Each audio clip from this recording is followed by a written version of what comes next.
बहुत समय पहले की बात है। महाभारत का युद्ध आरंभ होने वाला था। सभी योद्धा अपनी अपनी सेनाओं के साथ कुरुक्षेत्र में एकत्र हो चुके थे। पांडव और कौरव दोनों ही अपने अपने पक्ष के साथ युद्ध की तैयारी में लगे थे। उसी समय एक रहस्यमय योद्धा अपने घोड़े पर सवार होकर युद्ध क्षेत्र की ओर बढ़ रहा था। उसका नाम था बर्बरीक। बर्बरीक कोई साधारण योद्धा नहीं था। वह भीम के पौत्र और घटोत्कच के पुत्र थे। उसकी माता का नाम था मौरवी। बर्बरीक को भगवान शिव से 3 अमोघ बाण प्राप्त हुए थे।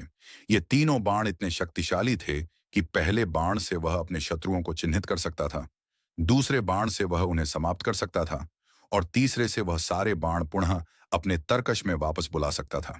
उन्हें वरदान था कि अगर वह युद्ध में उतर जाए तो केवल 3 बाणों से पूरे युद्ध का अंत कर सकता है। इसलिए उन्हें 3 बाणधारी भी कहा जाता है। जब श्री कृष्ण को पता चला कि बर्बरीक युद्ध देखने के लिए कुरुक्षेत्र आ रहा है तो उन्हें चिंता हुई। उन्होंने एक ब्राह्मण का रूप धारण कर बर्बरीक से मिलने का निश्चय किया। श्री कृष्ण ने बर्बरीक से पूछा, हे वीर योद्धा, तुम किसके पक्ष से युद्ध में भाग लोगे? बर्बरीक ने उत्तर दिया, जहां भी पराजय की संभावना होगी मैं उसी पक्ष में रहूंगा। यह मेरी प्रतिज्ञा है। मैं सदैव पराजित पक्ष का साथ दूंगा।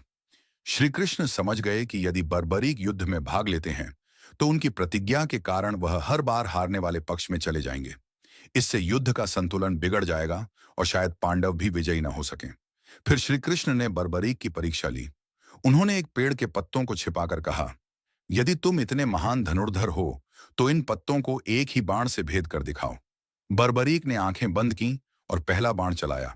वह बाण सारे छिपे हुए पत्तों को खोजकर उन्हें भेदने लगा। एक पत्ता श्री कृष्ण के पैर के नीचे छिपा था।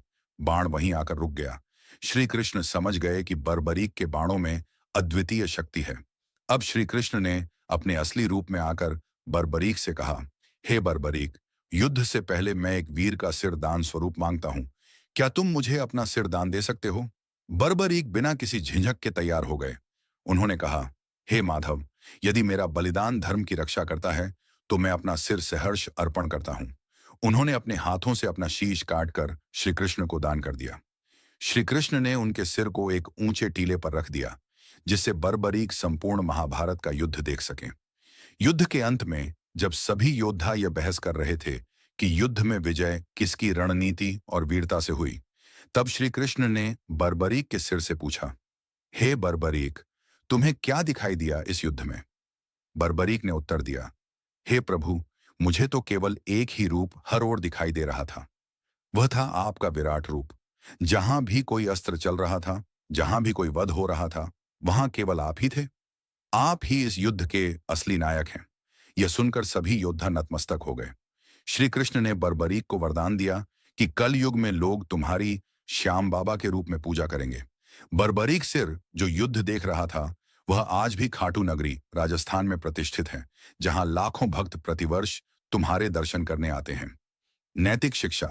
बर्बरीक की कथा हमें सिखाती है कि सच्चा योद्धा वह होता है जो धर्म के लिए, सत्य के लिए और मानवता की रक्षा के लिए अपने प्राण तक न्यौछावर कर दे।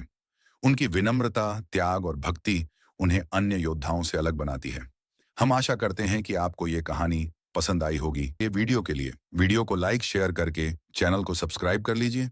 वीडियो को पूरा देखने के लिए आपका बहुत बहुत धन्यवाद।